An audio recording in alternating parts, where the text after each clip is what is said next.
নমস্কার।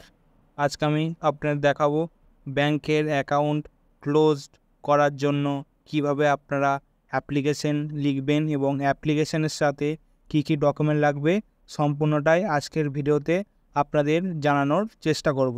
তো চলুন আজকের ভিডিওটা শুরু করা যাক।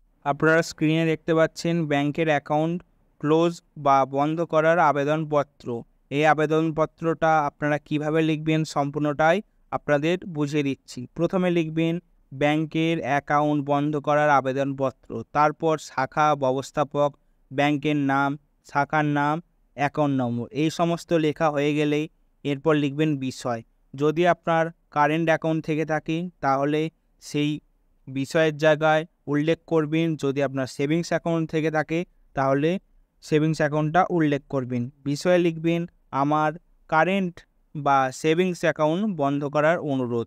তারপর লিখবেন মহাশয়, মহাশয়া, আমি আমার অ্যাকাউন্টটি আপনার ব্যাংকে বন্ধ করতে চাই, কারণ আমি আর নিয়মিত লেনদেন করছি না। অনুগ্রহ করে অমুক তারিখের মধ্যে আমার অ্যাকাউন্ট নম্বর বন্ধ করার প্রক্রিয়া সম্পূর্ণ করুন। অমুক কেন বললাম? কারণ আমি এখানে একটি সম্ভাব্য তারিখ বসিয়েছি। তো এই তারিখটা আপনারা কি বসাবেন? যেদিন আপনি এই অ্যাপ্লিকেশন ফর্মটা এবং অ্যাপ্লিকেশন ফর্মের সাথে যা যা ডকুমেন্ট লাগে সেই ডকুমেন্টগুলো অ্যাটাচ করে জমা দিচ্ছেন, সেই তারিখটা এখানে বসিয়ে দেবেন। ঠিক আছে? তো এতটা লেখার পর তারপর লিখবেন আমি অব্যবহৃত চেক বই ও এটিএম কার্ড এই চিঠির সাথে জমা দিচ্ছি।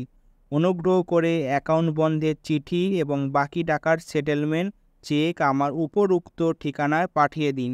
ধন্যবাদ, রাম ঘোষ। অর্থাৎ এই ধন্যবাদ রাম ঘোষ এর মানে হচ্ছে যে চিঠিটি লিখছে বা যেই আবেদন করছে তার এখানে নামটা হবে।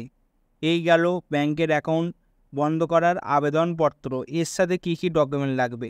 এর সাথে আপনার এই আবেদনপত্রটি লাগবে। আবেদনপত্রের পর ব্যাংকের অ্যাকাউন্ট ক্লোজ করার একটি ফর্ম আপনাকে ফিল আপ করতে হবে ব্যাংকে গিয়ে। তার সাথে আধার কার্ডের জেরক্স, প্যান কার্ডের জেরক্স, আপনার ব্যাংক অ্যাকাউন্টের বই, এটিএম কার্ড, যদি চেক বই থেকে থাকে তাহলে চেক বই দেবেন।